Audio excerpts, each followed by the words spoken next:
Hello అండి, welcome back to my channel Dil cooking and tips. ఈరోజు వీడియోలో బయట బండి మీద దొరికే మైసూర్ బొండాని ఎగ్జాక్ట్గా అదే టేస్ట్తో ఎలా చేయాలో క్లియర్గా చూపిస్తాను.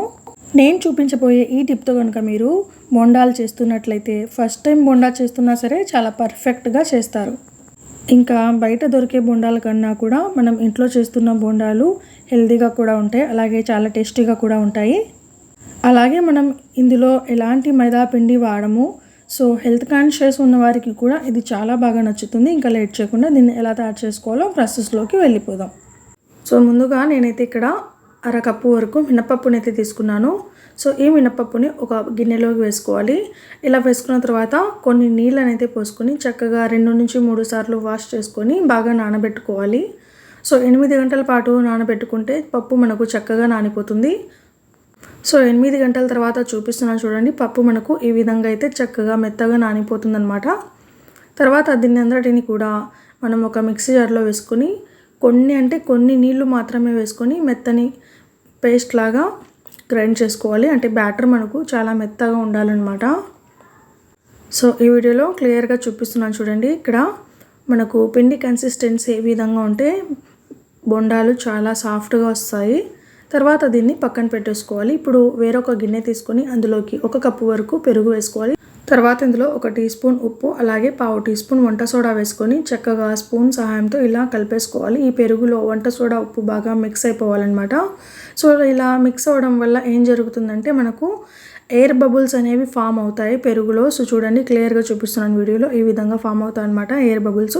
దీనివల్ల మనకు పిండి అనేది గుల్లగా మారి మైసూర్ బొండాలు చాలా సాఫ్ట్గా వస్తాయి. సో ఇలా పెరుగులో మనకు ఎయిర్ బబుల్స్ వచ్చిన తర్వాత 1 కప్పు వరకు గోధుమ పిండిని అయితే వేసుకోవాలండి. ఇది చెక్కీ ఫ్రెష్ ఆట. సో ఇలా గోధుమ పిండి వేసుకున్న తర్వాత తగినన్ని నీళ్లు పోసుకుంటూ పిండిని ఇలా కలుపుకోవాలి. సో పిండి కన్సిస్టెన్సీ ఏ విధంగా ఉండాలంటే ఈ వీడియోలో చూపిస్తున్నాను చూడండి. ఈ విధంగా ఉండాలన్నమాట. పిండి కన్సిస్టెన్సీ మరీ గట్టిగా ఉండకూడదు, అలా అని మరీ పలుచగా కూడా ఉండకూడదు. సో ఇలా మనం గోధుమ పిండిని కలుపుకున్న తర్వాత ఇందులోకి మనం ముందుగా గ్రైండ్ చేసి పెట్టుకున్న మినప్పప్పు పిండిని కూడా వేసుకోవాలి. సో ఇలా మినప్పప్పు పిండి వేసుకున్న తర్వాత చక్కగా బాగా కలిపేసుకోవాలండి.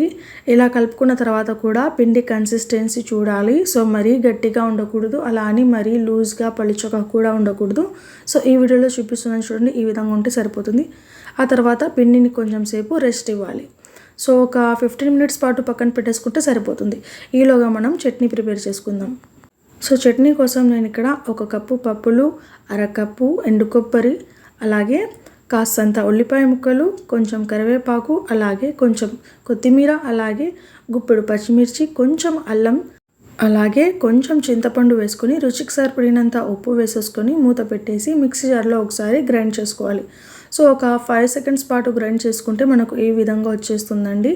ఆ తర్వాత 1 గ్లాస్ వరకు నీళ్ళు అనేది పోసుకొని ఇలా మెత్తగా గ్రైండ్ చేసుకుంటే ఎండు కొబ్బరి పుట్నాల చట్నీ రెడీ. ఆ తర్వాత దీనికి పోపు పెట్టుకోవాలి. సో స్టవ్ పైన ఒక ప్యాన్ పెట్టేసుకొని అందులోకి కొంచెం ఆయిల్ వేసుకొని ఆయిల్ హీట్ అయిన తర్వాత ఆవాలు, జీలకర్ర, కరివేపాకు, అలాగే కొంచెం వేరుశనగ పప్పు వేసుకొని దోరగా వేగిన తర్వాత చట్నీలో వేసుకొని కలిపేసుకోవాలి. అంతే, చట్నీ రెడీ.